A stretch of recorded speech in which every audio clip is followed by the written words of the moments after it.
মাননীয় স্পিকার, কিছুক্ষণ আগে আমাদের সর্বশ্রদ্ধেয় মাননীয় সংসদ আন্দালিব রহমান পার্থ যখন বক্তব্য দিচ্ছিলেন, উনি যখন বললেন যে সংবিধান যারা ছুঁড়ে ফেলতে চায় তাদেরকে স্বাধীনতা বিরোধীর সাথে উনি অ্যালাইন করলেন, ট্যাগ করলেন মাননীয় স্পিকার।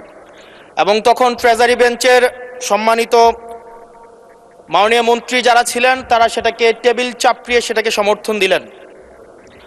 মাননীয় স্পিকার, গণতন্ত্রের জন্য যিনি আপোষহীন লড়াই করে গিয়েছেন বেগম জিয়া, উনি বলেছিলেন যেদিন জনতার সরকার প্রতিষ্ঠিত হবে, যেদিন এই পার্লামেন্ট জনতার সরকারের কাছে যাবে, এদিন এই সংবিধানকে ছুঁড়ে ফেলা হবে।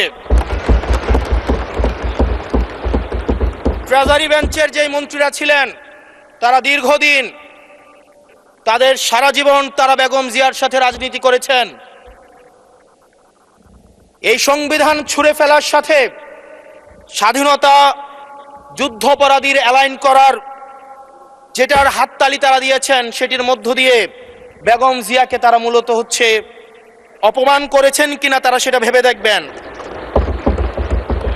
মাননীয় স্পিকার, আমি বক্তব্য দেওয়ার জন্য অনেক কিছু রেডি করে নিয়ে এসেছিলাম।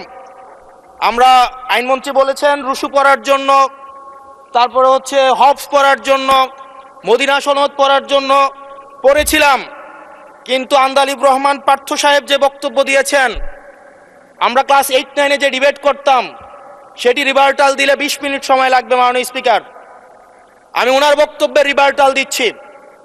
উনি বলেছেন যে আমি কোট করছি, উনি বলেছেন 72-এর সংবিধানের কিছু কিছু বিষয়কে ওনারা সম্মান দিয়েছেন। তার মানে কিছু কিছু বিষয়কে ওনারা সম্মান দেয় নাই। তার মানে এই অভ্যুত্থানের পরে এই সংবিধানের কিছু অংশ ওনারা মেনেছেন, কিছু অংশ ওনারা মানেন নাই। ওনারা কেবল ওই অংশটাই মেনেছেন যে অংশটা ওনাদের পক্ষে গিয়েছে, যে অংশটা ওনাদের বিপক্ষে গিয়েছে এই অংশটা ওনারা মানেন নাই। মাননীয় স্পিকার, এই ধরনের প্রকৃতি সম্পন্ন যারা আছে বাংলাদেশের পার্লামেন্ট, যারা দেখছেন তারা সিদ্ধান্ত নেবেন। যারা কখনো কখনো কনফরমিস্ট, যারা কখনো কখনো রিফর্মিস্ট, তারা মূলত হচ্ছে অপরচুনিস্ট। এখন আমি সংবিধানের কিছু কিছু ধারা মানব, কিছু কিছু ধারা মানব না। আমি কখনো কখনো সাংবিধানিক, কখনো কখনো আমি অসাংবিধানিক।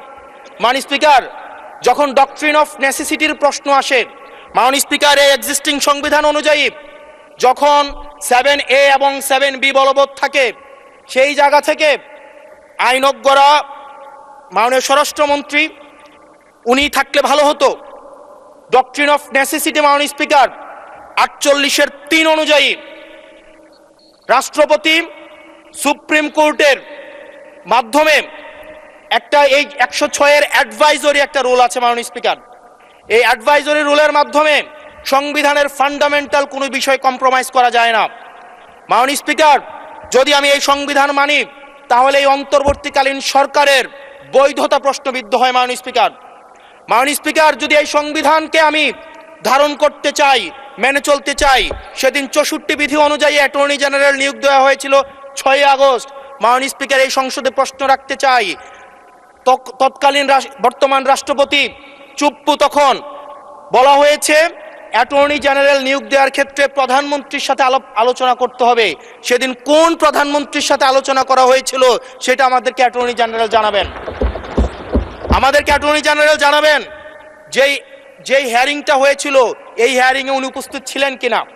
তখনকার সময় যিনি প্রধান বিচারপতি ছিলেন ওবায়দুল হক, তিনি তখন কোথায় ছিলেন, সেই রায়ের কপিটা আমরা দেখতে চাই। মাননীয় স্পিকার, মাননীয় স্পিকার, আপনি যখন বেগম জিয়াকে 6 আগস্ট সর্বপ্রথম ছাত্র জনতা যখন সিদ্ধান্ত নিয়েছিল আর এক মুহূর্ত বেগম জিয়াকে কারাগারে থাকতে দিবে না, বেগম জিয়াকে রাষ্ট্রপতির আদেশের মধ্য দিয়ে বেগম জিয়াকে সেদিনই হচ্ছে কারাগার থেকে যেই জুলুমের মধ্যে রাখা হয়েছিল সেটা থেকে ছাত্র জনতার রায়ের মধ্য দিয়ে সেখান থেকে বের করে আনা হয়েছিল। মাননীয় স্পিকার, যদি এই সংবিধানকে বাইবেল ধরে নেই, এই সংবিধানকে যদি গসপেল ধরে নেই, এই গসপেলের পুরোহিত অনুযায়ী যেভাবে ভ্যাটিকান সিটি চলে সেটা যদি আমরা ধরে নেই, তাহলে মাননীয় স্পিকার সেদিন বেগম জিয়া জেল থেকে বের হতে পারেন না। মাননীয় স্পিকার সেদিন বেগম জিয়া জেল থেকে বের হয়েছিল অভ্যুত্থানের জনরায়ের ভিত্তিতে। মাননীয় স্পিকার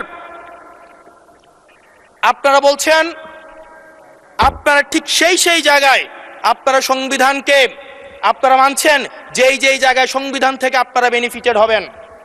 মাননীয় স্পিকার গ্রামের ভাষায় কথা আছে, বলতে চাই না, যে গাং পার হইলে মাঝি কোন দুলা ভাই।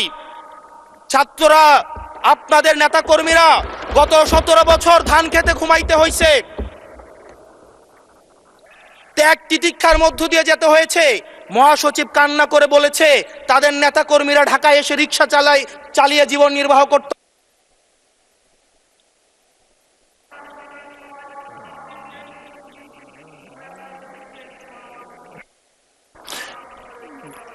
এক মিনিট বলেন। মাননীয় স্পিকার আজকে দেখেন, আজকে লক্ষ লক্ষ নেতা কর্মী তাদের রক্ত দিয়েছে।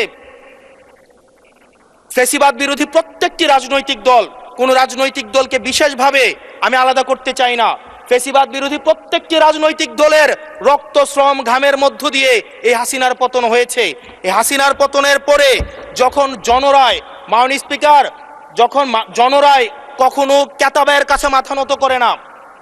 এটা ভ্যাটিকান সিটি নয় যে গসপেল অনুযায়ী হচ্ছে দেশ পরিচালিত হবে। 68% জনগণ তারা সিদ্ধান্ত জানিয়ে দিয়েছে এই সংবিধানের যেই বেসিক স্ট্রাকচারাল জায়গায় কোন জায়গাগুলোতে রিফরমেশন আনতে হবে। মাননীয় স্পিকার আন্দালিব রহমান পার্থ সাহেব বলেছেন যে অর্ডারে নাকি হচ্ছে সংবিধান সংস্কার পরিষদের গঠনটা নাই। উনি যদি একটু পরিশ্রম করতেন, জাস্ট একটা পাতা উল্টাইতেন, একটা পাতা পরেই বলা হয়েছে সংবিধান সংস্কার পরিষদ গঠন যদি জয়যুক্ত। ধন্যবাদ মাননীয় সদস্য, ধন্যবাদ।